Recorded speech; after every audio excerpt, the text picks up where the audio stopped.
pagi dan salam sejahtera bagi kita semua.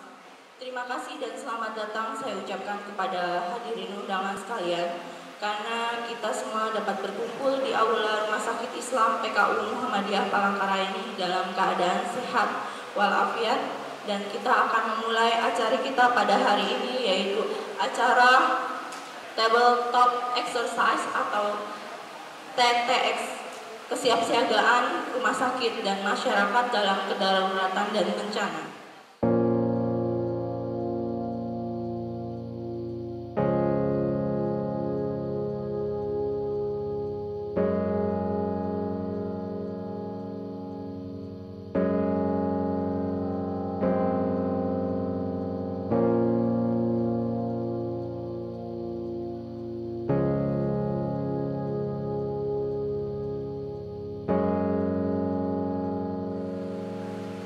Acara ini adalah acara kaitan dari acara ABCRED dari MDMC yang selama ini sudah berlangsung, baik dari sisi teori-teori maupun praktek-praktek pelaksanaannya, dan yang pada siang hari ini dilaksanakan adalah dalam rangka memperkuat koordinasi antar para pengambil kebijakan dari institusi-institusi yang terkait dalam penanggulangan bencana. Apabila menghadapi bencana, di samping masyarakat yang tanggap bencana, tangguh bencana, juga dari institusi terkait dibutuhkan kesigapan ataupun kesegeraannya dalam berkoordinasi dan mengambil keputusan.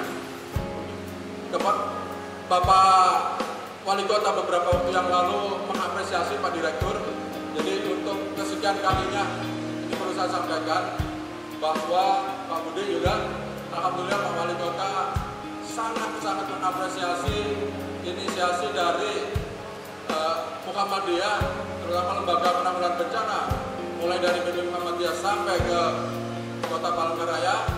Ini satu-satunya untuk pihak lembaga swasta di tiap medis itu yang responsif terhadap atau peduli, sangat-sangat peduli terhadap upaya-upaya penanggulangan bencana. Dan untuk itu ternyata se-Indonesia baru 2, Bima dan Palangkaraya. Dan di Kota Palangkaraya dalam sisi pengendalian penanganan bencana ini melibatkan bahwa di rumah sakit PKU Islam PKU Muhammadiyah menjadi salah satu jaringan yang suka tidak suka, mau tidak mau siap untuk nantinya suatu saat akan menjadi satu organ dari sistem pengendalian bencana. Saya yakin Palangkaraya sudah memiliki ancaman yang spesifik dengan kondisi lingkungan geografisnya. Oleh karena itulah kita akan mengidentifikasi yang Bapak Ibu semuanya sudah mengetahui, dan kita menentukan informasi bagaimana kalau kemudian kejadian, bagaimana kita mengkoordinasikan dengan berbagai instansi. Saya yakin kita semuanya punya komitmen yang utuh untuk kemudian menanggulangi bencana di Palangkaraya dan sekitarnya. Tetapi penanggulangan bencana tidak cukup hanya komitmen, tetapi itu skill, itu koordinasi.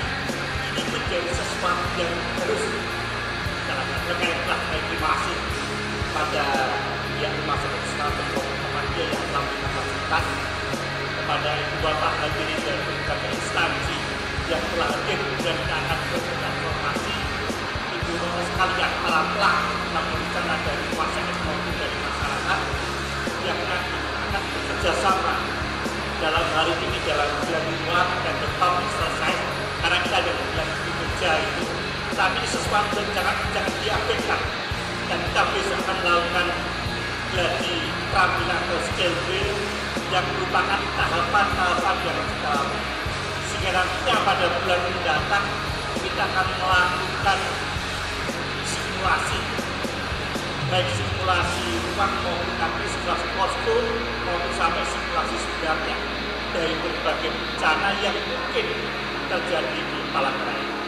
Inilah satu bentuk sumbangsih kami dari Muhammadiyah, komitmen kami menjaga keamanan kesejahteraan masyarakat dengan mengucapkan Bismillahirrahmanirrahim.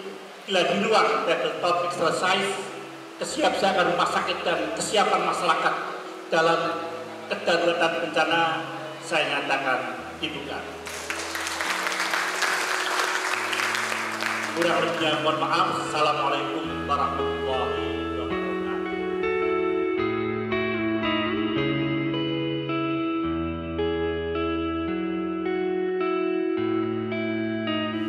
Kalau berdasarkan RPB RS yang sudah dibuat kemarin yang mempunyai kuasa atau berhak untuk mengaktifkan EWS itu direktur sih, tapi kalau berdasarkan diskusi yang tadi berarti ketika penemu bencana sudah melaporkan ke security dan security sudah memastikan benar itu ada bencana, kan langsung ke operatornya aja, berarti kan operator itu yang mengaktifkan ambil warning system.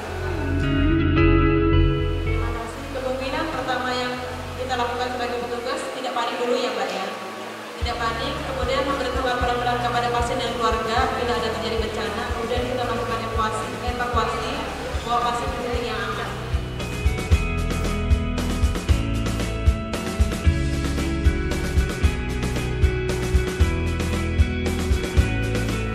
Jadi sebelum kita baru menerima informasi, berarti artinya kita lagi pasang kuda-kuda siaga nih, belum boleh pindah, masih siaga.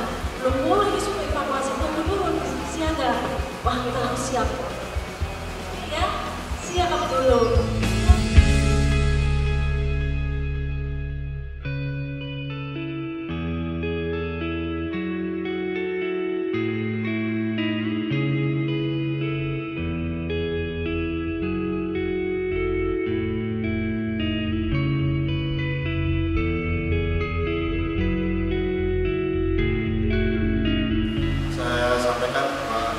Sekiranya ada hal-hal yang baru yang ada di sebelumnya, itu harus bisa kita terima ya, kita terima, kita masukan-masukannya dan sebagainya.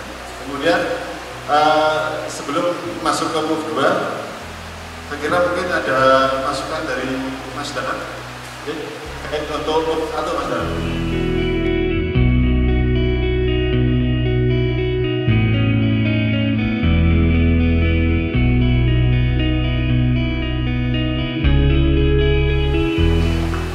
K3RS sudah bentuk kebijakannya, terus yang belum KS-nya belum.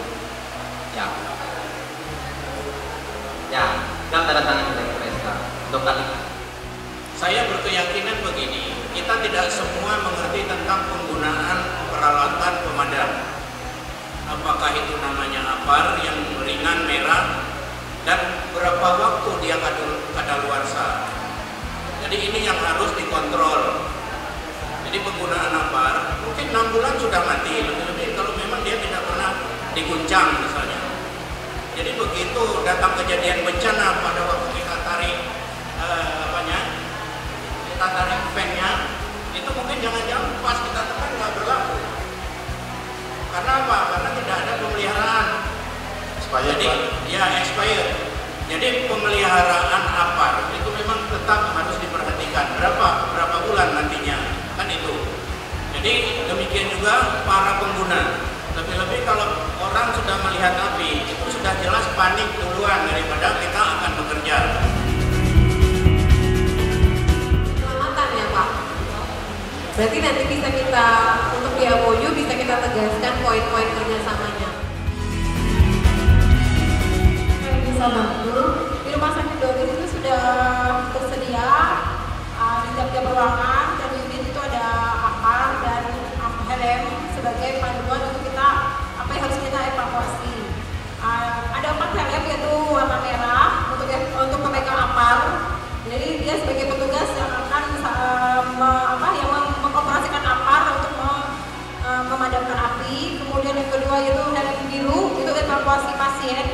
Nah, untuk evakuasi pasien ini diutamakan mungkin adalah para perawat dan dokter, karena mereka yang karena petugas medis yang lebih tahu apa sih kebutuhan dari pasien tersebut. Kan kadang-kadang bisa terpasang alat medis, infus atau alat-alat lainnya. Jadi lebih diutamakan adalah medis, dokter dan perawat. Kemudian untuk helm warna putih untuk evakuasi dokumen.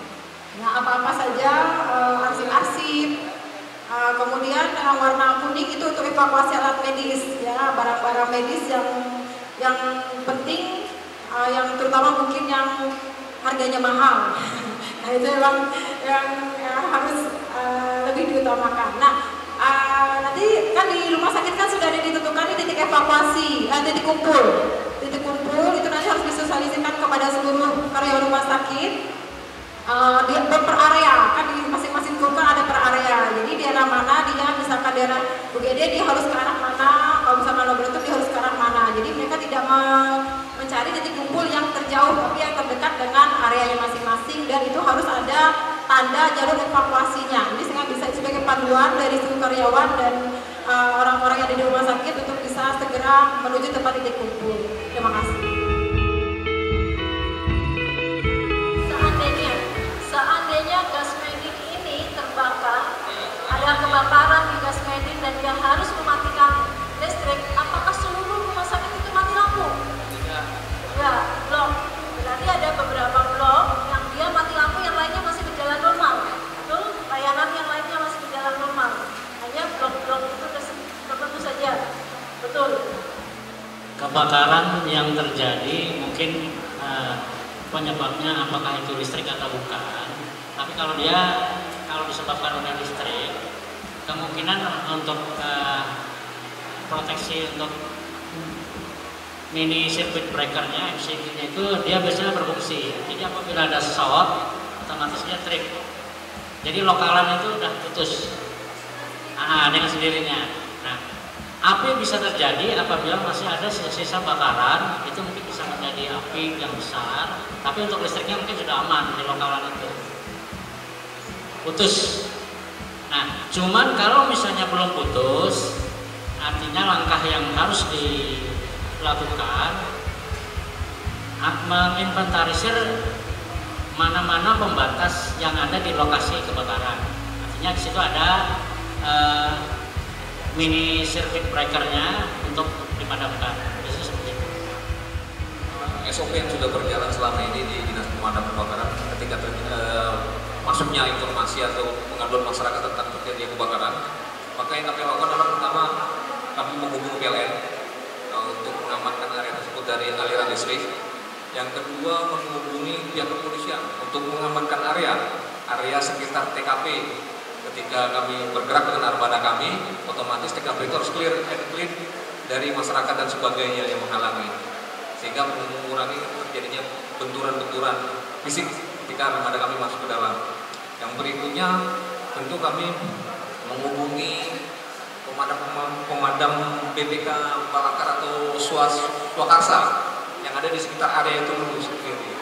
Jadi biasanya mereka lebih cepat dari kami karena di sekitar lokasi biasanya mereka ada beberapa balakar-balakar swasta yang sudah standby dan responsif bahkan militan. Nah, jadi itu kami berdayakan untuk mengantisipasi atau menanggulangi tindakan pertama pada kebakaran tersebut. Biasanya kalau ada hal-hal tadi yang terjadi di rumah sakit, kami biasanya dari KKB sendiri ada grup WA. Jadi dari situlah kami bisa terhubungi. Grup WA dan sebagainya. Mungkin tidak semuanya ya, tapi di sana ada WA juga. Kami secara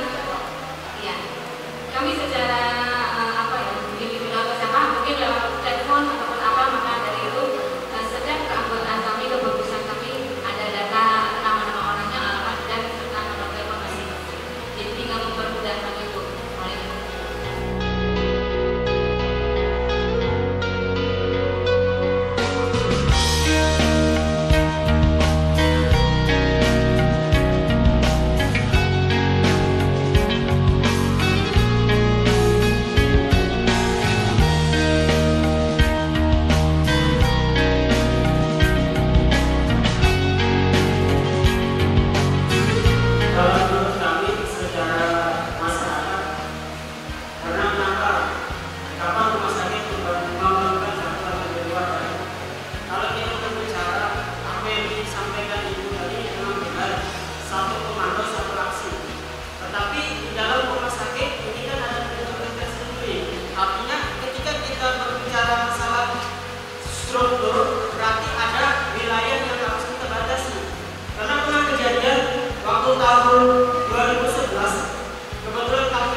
Jadi mungkin itu kalau apabila kita mengikuti alur evakuasi menuju ke halaman parkir depan, rasanya tidak mungkin karena di sini kita akan melalui gedung lagi, masuk ke lobi, masuk ke apotek yang kemungkinan itu bisa juga terkena resiko kebakaran. Jadi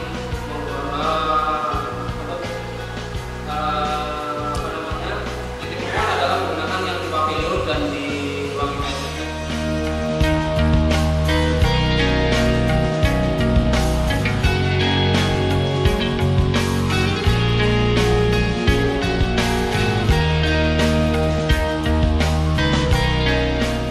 Informasi itu adalah pendukung untuk Anda yang membagikan SOP di rumah sakit.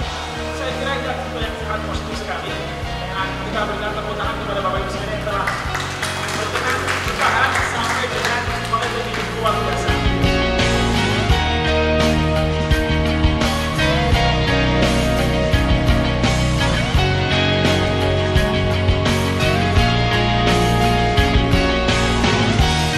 Keseluruhan cukup bagus, cuman yang sekarang data-data yang tadi muncul di sini bisa untuk diacu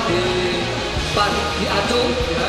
Itu adalah titik ini adalah keputusan ofisial karena yang menghadiri adalah setingkat pembuat keputusan.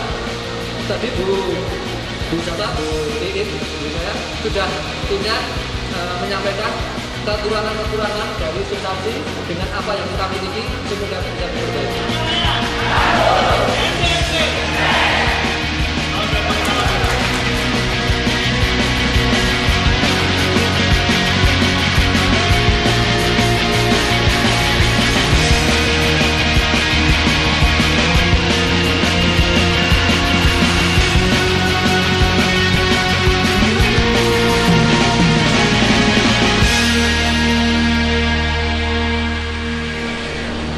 As you know, the Australian government has been partnering with Indonesia on a range of development challenges for many years. And one of our priorities is helping Indonesia be more prepared for and better respond to natural disasters. That could include earthquakes, floods, here in Palangkaraya it might include haze or smoke fires. And this is a real priority for us. One of the ways we work with Indonesia is working with faith-based organisations, including Muhammadiyah. We've been working with Muhammadiyah for many years. The current program is called HPC Red, and it focuses on safe hospitals. How can we help hospitals better respond to disasters if and when they happen, in partnership with the community, the local government, and of course BNPB.